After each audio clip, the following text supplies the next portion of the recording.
Hi there. So it's been a long time since last time. Don't know actually why, but here I am again. So since last scene here, I did a quick short on an update since Ironman 70.3 in Jönköping, Sweden, which I did I think it was 4 weeks ago, possibly 3 weeks ago, which went quite well, totally well according when it comes to the times. I think I spent 33 minutes on the swim, 2:45 on the bike, and just above 2 hours on the run, which was a little bit longer than expected, but I had to walk a bit on the run due to some stomach pains. So I had to walk a few times just to get that to relieve a bit, and then I could walk again. But other than that, I had no issues with any pain in the feet or legs or anything like that. I did get I felt a little bit sick, nutrition wise. I have had this problem the last couple of years when I feel like I'm going to throw up vomit each time I take in any water or gels or anything like that, quite late in the race. This time I actually felt it at the end of the bike, but it wasn't that bad, so I could still get some water and nutrition in on the run, which was good. But totally went well. So I'm really happy with that race, and it was a good checkup before Kalmar Ironman, which is in 2 weeks from now. That's Sweden Ironman. So that's 2 weeks from now, and that's the reason for this video. So I think I have done the training since 70.3 in Jönköping went according to plan. I've gotten in some volume, some good runs and bikes, and quite a lot of swimming as well. I do swim a little bit slower than I did previous year, but that's probably just to not having had enough of speed work during the winter. I do expect that, because I haven't swum a lot during the winter at all.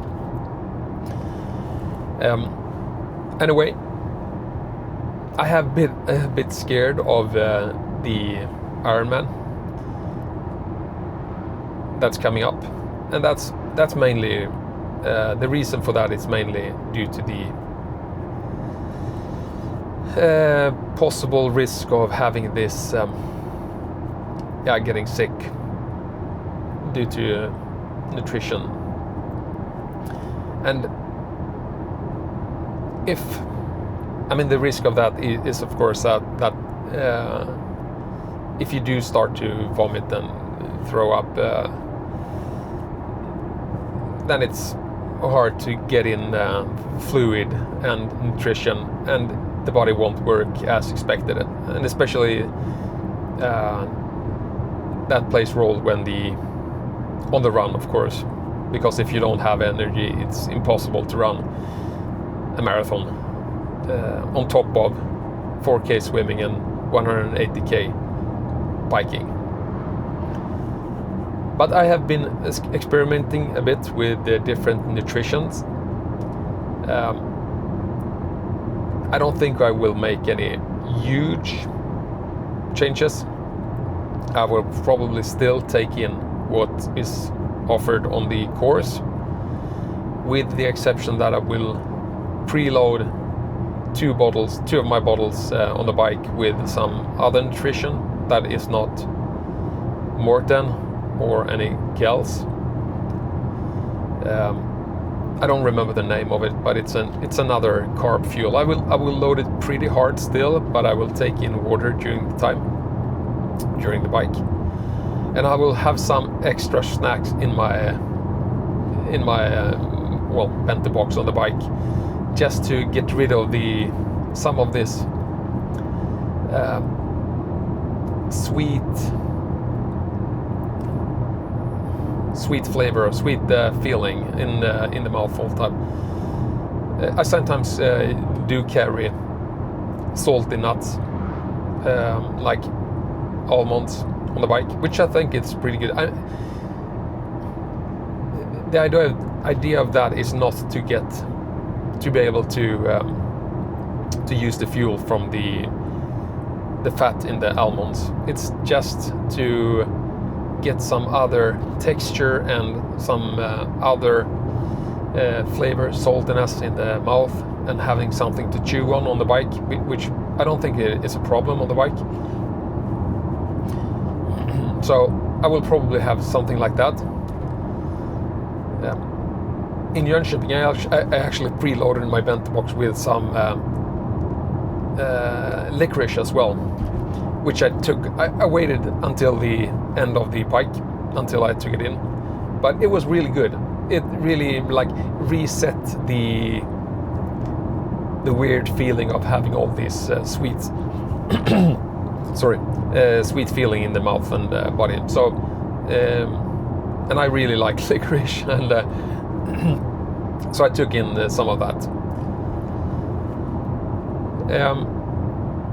What more? Yeah, so the race is in 2 weeks from now, and I will go there on Thursday. The race is on Saturday, so I usually go there on Thursday. I travel with the car, and I will carry a caravan because I live on the camping during the event. It's really good. And I usually go there 2 days before, and then the rest of the family comes with the train on a Friday evening, and I pick them up, and they are there to cheer on me and enjoy the city of Kalmar, which is a really lovely town, and they really make a good event during this Ironman Kalmar. I think the whole city lives up, and Kalmar, by the way, is a really nice city to stay in.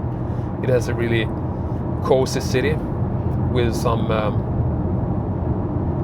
nice streets and a lot of cafes and bars and restaurants in the city center. And you run a 3-lap course, so you run a lot in the city, which is really good. And it's fenced off, so you run totally alone, but you have people sharing on both sides, and there are tables from the restaurants, and if it's good weather, it's lovely. That really gives energy. So I'm starting to very much look forward to this race. I love the feeling of getting down there. I usually arrive at Thursday lunch or so. Then I park my caravan, set up it all right. Then I take the car into the city, and I do the registration, get my bags, take a walk in the city, check out the event, get the feeling of the event itself, and then I go back to the camping with the bikes, with the bags and the bikes, and then I have some lunch there, and then I usually go back again to enjoy the city. And then when I get back to the camping again in later on the afternoon, I pack the bags, check the gear. I really spend a lot of time packing bags, checking gear, making sure everything feels good, having a lot of time. I spend a lot of time doing this last minute checkups. Just talking to other athletes living on the camping or in the city. And then I leave it as that. And then on Friday, I usually do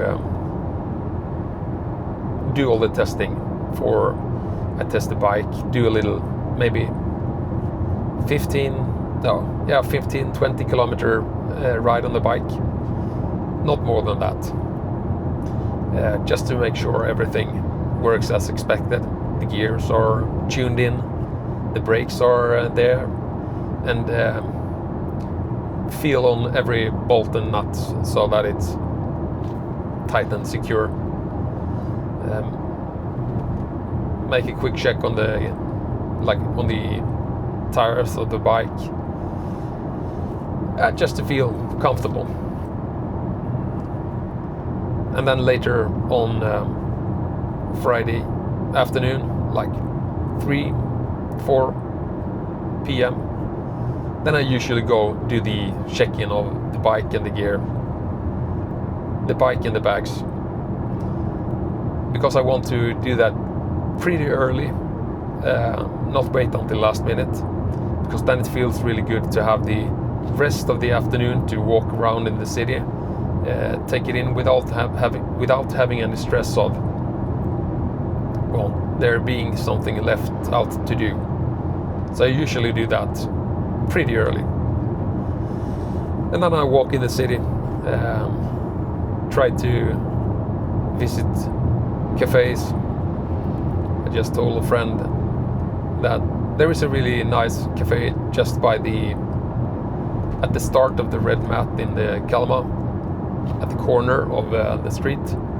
And I usually go there, have a huge coffee, and at least big one big cake, if not two. I mean, again, you should be doing an Ironman the day after, so just some extra energy. And it's nice to just walk around the city, spend a lot of time checking out the swim start, the swim course, checking out the weather conditions for the next day, talking to other athletes, maybe visiting the transition area. Yeah, all these comforting tasks you can do. And then I go back to the camping to eat my dinner there. Then I have picked up the family at the train station, and we go back, eat some dinner in the caravan or at the camping, and try to relax as much as possible to get the nerves in place before the day. And then make sure to have the white bag and the swimsuit and all that stuff laid out exactly, so I know exactly what to do in the morning. Prepare my breakfast. My breakfast usually consists of like 2 cups of coffee, bread with banana on it, and maybe something else, but I think that's a good. I really like it, and it's quite easy to digest. And then I prepare my bottles for the bike to take along as well. And then it's time to move into town to the transition area. And that's when it's all starts. Yeah. You get quite excited there in the morning when you enter the transition area, pump your bike, and they're playing music, and the speaker usually speaks in the morning, and there is music pumping and all the tension between all the athletes. Usually there are a lot of people doing it for the first time. So just walking around there, having chats with people, feeling the pressure on the tires, getting the fuel in place, make sure the bike computer is there, having a last minute checkup of the bag, the red and the white, blue bag again. And when you're all satisfied, you leave your transition area maybe 30 minutes before swim start. Walk down to the swim start, where you put on your wetsuit, and then putting all the gears in the white bag. They just try to take it all in. Just I think that's a quite magical feeling, just being there, really feeling that you're able to get to the start line of an Ironman.